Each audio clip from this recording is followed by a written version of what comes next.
Welcome to this online interview by Project Cargo Weekly. Our special guest of honor today in the first interview of 2023 is Mr. Klemen Butala. He's the commercial manager at Comark in Ljubljana. In which country? The biggest one, Slovenia. Slovenia, of course. Right. Yeah. Joke aside, yes, of course, yeah. Slovenia. First and foremost, Klemen, very welcome to this interview. Thank you very much. Thank you for having me. Yeah, anytime, And of course, I want to start off by wishing you and all your colleagues in Comark a very happy and fruitful new year. Yeah, should be healthy, and the rest we'll take care of. We're very capable people here, So I'm sure. No worries. Give our readers or viewers and listeners and whoever else sees this interview a little bit of a rundown on the history of Comark. Who are Comark today? Well, we like to be, and we are the project cargo specialists. So let's say, like most of the forwarders, we are not interested in LCL and so on. We do support our regular clients with d.o.o, but we are strictly focused on project cargo. So project cargo transporting by air, sea, river, whatever, but it needs to be oversized, heavy, government and defense, ADR, whatever. It needs to be a project cargo. We are not doing regular shipments, let's say, for this. No, and I understand also that you have own assets. You have the trucks available and packing and yes. Well, the trucks are not registered under the Comark branch, so we have let's say we call them house transporters, with which we have contracts, because frankly we want to do engineering. We are not interested in to work with directly with drivers on daily basis and so on. We are not mechanics and so on. So we know the trucks, we know the trailers. We know how to put the cargo on the right trailer. We know what kind of trailers are available on the market, and we know how to calculate their rate. So we do all the calculation in-house, and then we just take from our house transporters and practically rent the trailers, and then are in direct communication with the drivers and so on to get fast information for our clients. Understand. And tell our viewers about the organization of Comark at the moment. What is your headcount? Where are you headquartered? Do you have any branches? What is the spread and say the history of Comark? Yeah, Comark frankly was opened in '92. This is immediately after Slovenia got independent in '91, and at that time, it was 2 people till 2009. 2009, we took over. So Klemen Butala, as the manager, took over of the company. Yeah. Long story short, now in let's say 14 years, we are here in the headquarters in Ljubljana, where we are 25 people. In the meantime, we opened also a branch office in Rijeka, Croatia, and in Serbia, in Beograd. Okay.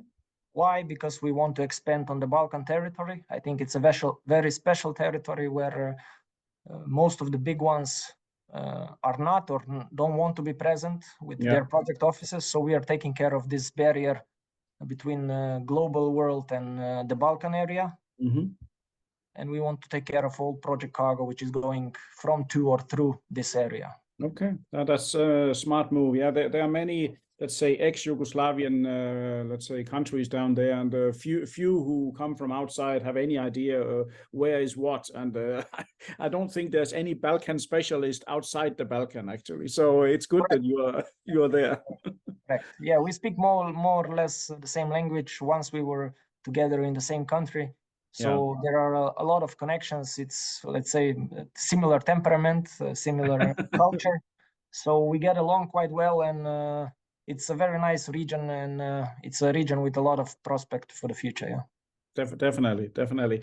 How come you got into this business? You are a young man, and of course, I noticed your surname Butala is also Branko's surname. So of course, you are related. But how come you are not an IT specialist with Google, or how come you are in freight forwarding? Let's say I'm more into social care than so I was quite good with speaking, communicating with people, and so on. So frankly, it happened quite naturally. Branko never pushed me into this business. So Branko was also working in different private companies in the past. Yeah. There was opportunity. Firstly, I was thinking going into tourism. I spoke quite good languages, so German, English, Croatian, Serbian, and so on. But then oversized transports, I don't like to be dull. I don't like to do the same stuff all over again. No. And oversized transports, heavy transports, project cargo was something very interesting for me because I saw things are changing daily, hourly. Yeah. So I simply got in love with it without my father pushing me into it. So I think that's the right way. Yeah, no, definitely. My dad was in shipping, and that's how I got into shipping. He definitely pushed me into it. But I have not looked back. I mean, what a fantastic career, and logistics and shipping. It's a very wide field. It's not only trucking. It's not only this, only that. There's so many things, and you never stop learning. I guess that's also one reason why you like it. You never stop learning, right? Yeah, it's when you think that you know everything, then you're done. It's, then we might as well. Then your mentality should change because it's day out, day in, and we'll see. We'll see how it develops. In life, it's only our wives. They know everything. That's true. Of course, they don't know, but we don't employ them for that reason because then we would look like fools in the job. For sure. I know, of course, Comark a little bit in detail here. So one leading question I will ask you now is: you are very specialized in seaworthy packing and making sure that cargo can be packed safely and withstand long-term transportation. Tell us, our viewers, more about your skill set in seaworthy packing. Yeah. So this story started in 2014 and in our heads a long time ago. So like you said, the project cargo business is very wide, and we like to stick with the red line. And we saw that what we are transporting on flat tracks as breakbulk and so on, it was seaworthy packed. So wooden boxes, foils, and so on. So we said, if we transport it, why wouldn't we pack it? So we started offering packaging, but there were no real pack providers in our region of Slovenia, Croatia, and Serbia, and so on. So we started thinking, how should we be packers? We had the motor. We can do it, but we didn't have the knowledge. So in 2014, we joined forces with the Italian group Transpac, who gave us the knowledge, and we opened a new company on a 50-50 rule. So they gave the knowledge, and we do the job on this territory.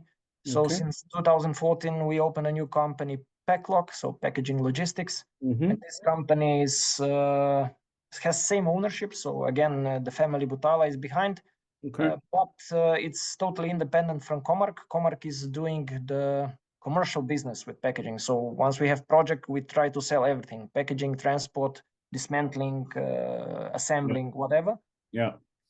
And Packlock is our good provider. So currently Packlock has on Serbia, Croatia, and Slovenian territory 55 employees, which are producing wooden packaging. And Comark is trying to sell that. So let's say Comark is around 40-50%, even up to 60% last year client of Packlock, and the rest Packlock is taking care of from the market by itself. But it makes sense. I mean, Packlock being independent and also can serve other freight forwarders that might need seaworthy packing. Yes, definitely, because we don't want to there is some cross of interests. Packlock is an independent company doing packaging, and they are our good provider. As if they are good, they'll stick to being our provider. If they are not good, you can choose elsewhere. You can choose elsewhere. What are the main ports? I mean, you're based in Slovenia. Is that Koper is the main port for Slovenia? I take it, right? Yeah, Koper is the main port for Slovenia, but of course Koper is not living out of cargo, which is going from to Slovenia, because Slovenia is quite a small market. So also Comark doesn't need 25 people to cover project cargo for Slovenia. No. But luckily Koper is quite well developed, and we can say the leading port on the North Adriatic. So the main competition here is Trieste in Italy and Rijeka in Croatia, which are both very good ports. But let's say Koper is being the leader currently in container freight, breakbulk, in RORO cargo. Yeah. This year they transshipped 1 million TEU, which was a record. Wow. And over 800,000 cars were shipped through Port of Koper, which is also a record and makes it, I think, the 4th or 5th biggest RORO port in Europe. Fantastic. I mean, this is what we call Europe's soft underbelly is where you are located, and going into the Adriatic. I noticed also that the Port of Koper have a sales office in Budapest, and via Koper you can reach many places in Central Europe efficiently and fast, right? Correct, yeah. Hungary is using Koper quite a lot. It's one of their main ports. Same goes for Austria. And the rest ports are taking care that a lot of cargo is coming through Koper. So Serbia, Bosnia, Croatia, and also Czech, Poland, Slovakia, and south of Germany are using Koper quite a lot. Sometimes due to congestions on the north ports, and also due to good service and of course better transit times, as vessels which are calling Koper 7 days before they are calling the north ports. Yeah, so if you're in a hurry, it's also a good solution. Yeah, for sure. No, it really makes a lot of sense. May I ask a kind of, let's say, a political question? I mean, we know that China is investing a lot in Africa and elsewhere, and I believe also China, at least from history, has a good relationship with Serbia. And can you see a lot of Chinese delegations around in ex-Yugoslav and being involved in infrastructure projects? Yeah, I mean, I think the main investor currently in Serbia, if we call it investor, it's China, definitely, which is also one of our main clients in the recent years. So there are practically a lot of mining projects in Serbia which were taken care of by Chinese companies. So the Serbian government gave those mines to the Chinese companies for the long term, and in return they get new infrastructure, new vehicles. They are building roads, rails. So Serbia is developing quite fast. Through China, let's say. So it's a good partnership probably, but we'll see how it turns up in the long term. Remember, partnership with China, there's always a catch, So we'll see. It's hard for me to comment. Currently, I'm happy that we're doing good business. We have good relationships with our Chinese partners. Yeah.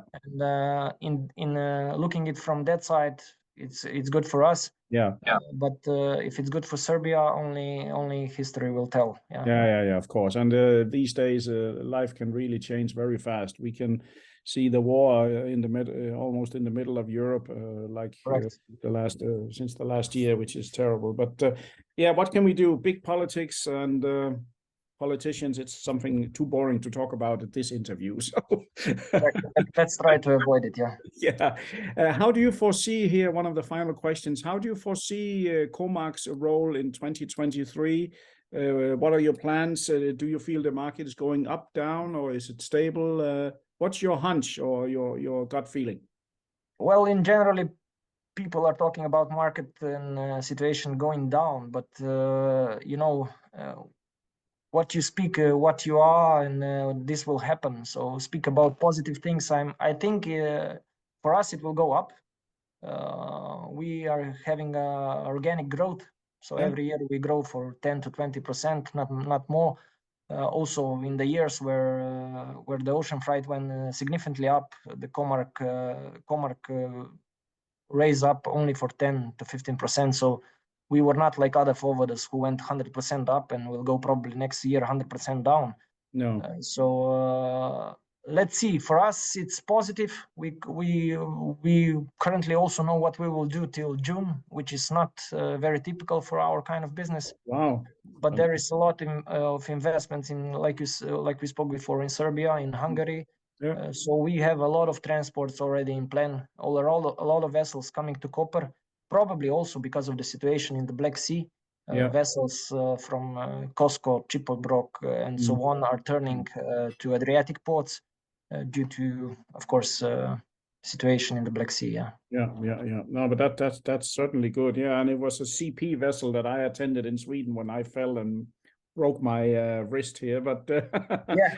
you don't have ice in Koper. We have that in Sweden. So Yeah, true that. Currently, yeah, here we have 10 to 15 degrees. It's not even normal for Slovenia, which is quite a country full of snow normally. But the last, I just heard the statistics. We haven't had a white Christmas since the last 14 years. So, yeah. So the song. Perhaps a global warming is not so. Yeah. So the song so I'm dreaming of a white Christmas rings true. Yeah. Those songs don't have any sense now currently. No. There are a lot of songs about white Christmas and snow and so on, but I don't see any. So hard to explain my kids. Yeah. we are singing. We are only having singing in the rain here. Yeah. That's one. Yeah.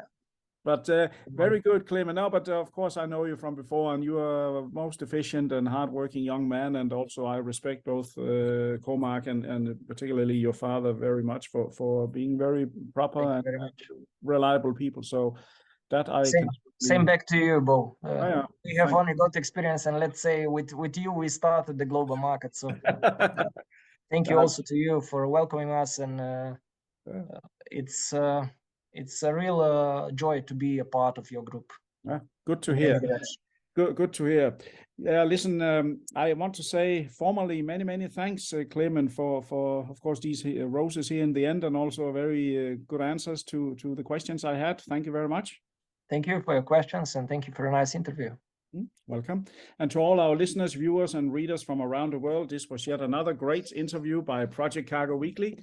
Our special guest of honor has been Mr. Klemen Butala. He's the commercial manager at Comark, based in Ljubljana in Slovenia.